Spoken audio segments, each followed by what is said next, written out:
நேற்று குடிப்போற ஃபங்க்ஷனுக்கு போகணும்னு சொல்லியிருந்தேன். இங்கேருந்து குறிஞ்சிப்பாடி தான் போயிருந்தோம். நம்ம மயிலாடுதுறை, சிதம்பரம், அடுத்து புவனகிரி, குறிஞ்சிப்பாடி அந்த சைடு இருக்கு. ஃபர்ஸ்ட்டு இங்கேருந்து 6 மணிக்கு கிளம்பியிருந்தோம்.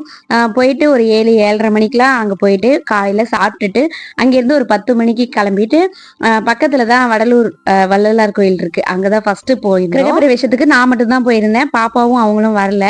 இந்த வடலூர் கோயிலுக்கு நான் இப்போ தான் ஃபர்ஸ்ட் டைம் போயிருந்தேன். தைப்பூசத்தை முன்னிட்டு கோயிலில் சிறப்பான வேலையெல்லாம் நடந்துட்டு இருந்துச்சு.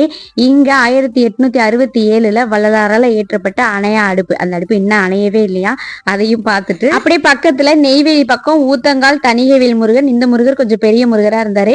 அங்கேயும் தரிசனம் பண்ணிட்டு அப்படியே வளைச்சு போட்டோ செல்ஃபி எல்லாம் எடுத்துக்கிட்டு நமக்கு இந்த முறை தைப்பூசத்துக்கு சிறப்பு தரிசனமா தான் கிடைச்சது. எங்க பார்த்தாலும் முருகர் வள்ளலார் அப்படியே தான் கோயிலுக்கு போயிட்டு இருந்தோம்.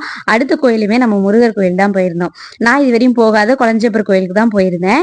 இங்கேயும் முருகர் தான், கொளஞ்சேப்பருங்கிறவர் முருகர். நான் வந்து செல்ஃபி ஸ்டிக்கையும் வீட்டுல வச்சுட்டு போயிட்டேன். வீட்டுல எடுக்கிற மாதிரிலாம் இருக்காது, வீடியோ அப்படி இப்படிதான் இருக்கும். இந்த கோயில ஒரு முக்கியமான விஷயத்தை பார்த்தா நம்மளுடைய வேண்டுதலை பேப்பர்ல கட்டி வைக்கிறது. நிறைய பேர் அவங்களுடைய வேண்டுதலை இந்த மாதிரி கட்டி விட்டு இருந்தாங்க. எனக்கு இதை பத்தி தெரியாது, உங்களுக்கு தெரிஞ்சா சொல்லுங்க. நெக்ஸ்ட் டைம் போகும்போது ஒரு முடிவோட போறேன். கோவிலுக்குமே நான் இப்பதான் ஃபர்ஸ்ட் டைம் போயிருக்கேன். அப்படியே கோயிலுக்கு போன ஞாபகமா ஒரு போட்டோவும் வாங்கிக்கிட்டு 4:30, 5 மணிக்கெல்லாம் வீட்டுக்கு வந்தாச்சு. வீட்டுக்கு வந்தோடனே எனக்கு ஃபர்ஸ்ட் வேலை டீ போடுறதா. எங்கேயுமே கடையில டீ குடிக்க மாட்டேனா, வந்த உடனே டீயை போட்டு குடிச்சாச்சு. ஓகே.